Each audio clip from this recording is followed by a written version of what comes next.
Selain informasi tadi, beragam dunia seputar dunia kriminal akan kami sajikan dalam program Lacak Kriminal. Bersama saya Diana Valencia, inilah Lacak Kriminal edisi hari ini. Petugas Satuan Reserse Kriminal Polres Metro Jakarta Pusat meringkus 2 pelaku spesialis pencurian kabel di sebuah rumah kontrakan di kawasan Gambir, Jakarta Pusat. Sementara itu, seorang perangkat desa yang nekat membudidayakan tanaman ganja di rumahnya ditangkap Satres Narkoba Polres Garut, Jawa Barat. 2 mahasiswa asal Jombang kecelakaan saat hendak pulang berwisata dari Telaga Sarangan, Magetan, Jawa Timur. Sepeda motor korban mengalami remblong dan akibatnya 1 orang tewas. Ketika mencuri dengan menghalalkan segala cara, di Sleman contohnya komplotan curanmor menyewa sepeda motor untuk membantu mereka beraksi.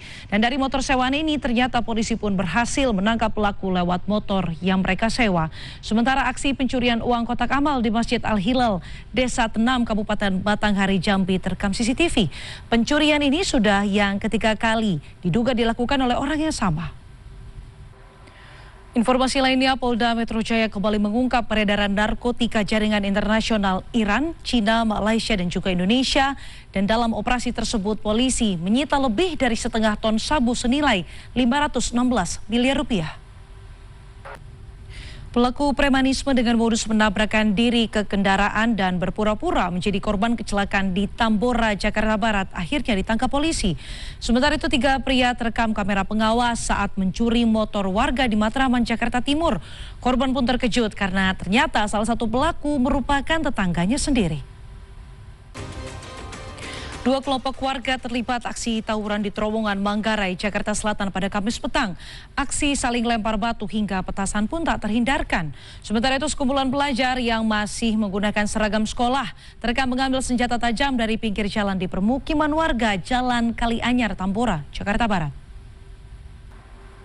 Informasi lainnya, misteri pembunuhan ibu rumah tangga di Purwakarta, Jawa Barat akhirnya terkuak. Korban ternyata dihabisi oleh asisten rumah tangganya sendiri. Sang ART pun mengaku kesal upahnya sebesar Rp500.000 tak kunjung dibayar korban. Ironisnya, 3 bulan sebelum menghabisi korban, tersangka melayangkan sejumlah teror ancaman pembunuhan ke korban melalui pesan singkat dari nomor yang tak dikenal. Masih bergulirnya kasus royalti, hak cipta, dan juga performing rights di tengah musikus tanah air membuat sejumlah musisi angkat bicara. Menteri Hukum Indonesia Supratman Andi Aktas meminta maaf dan mengaku lalai dalam pengaturan kebijakan royalti ini. Dan informasi terkini lainnya akan kami hadirkan sesaat lagi. Tetaplah bersama Lacak Kriminal. Pelaku pencurian bahan bakar minyak solar terekam kamera amatir diikat di sebuah tiang listrik dengan kondisi wajah babak belur.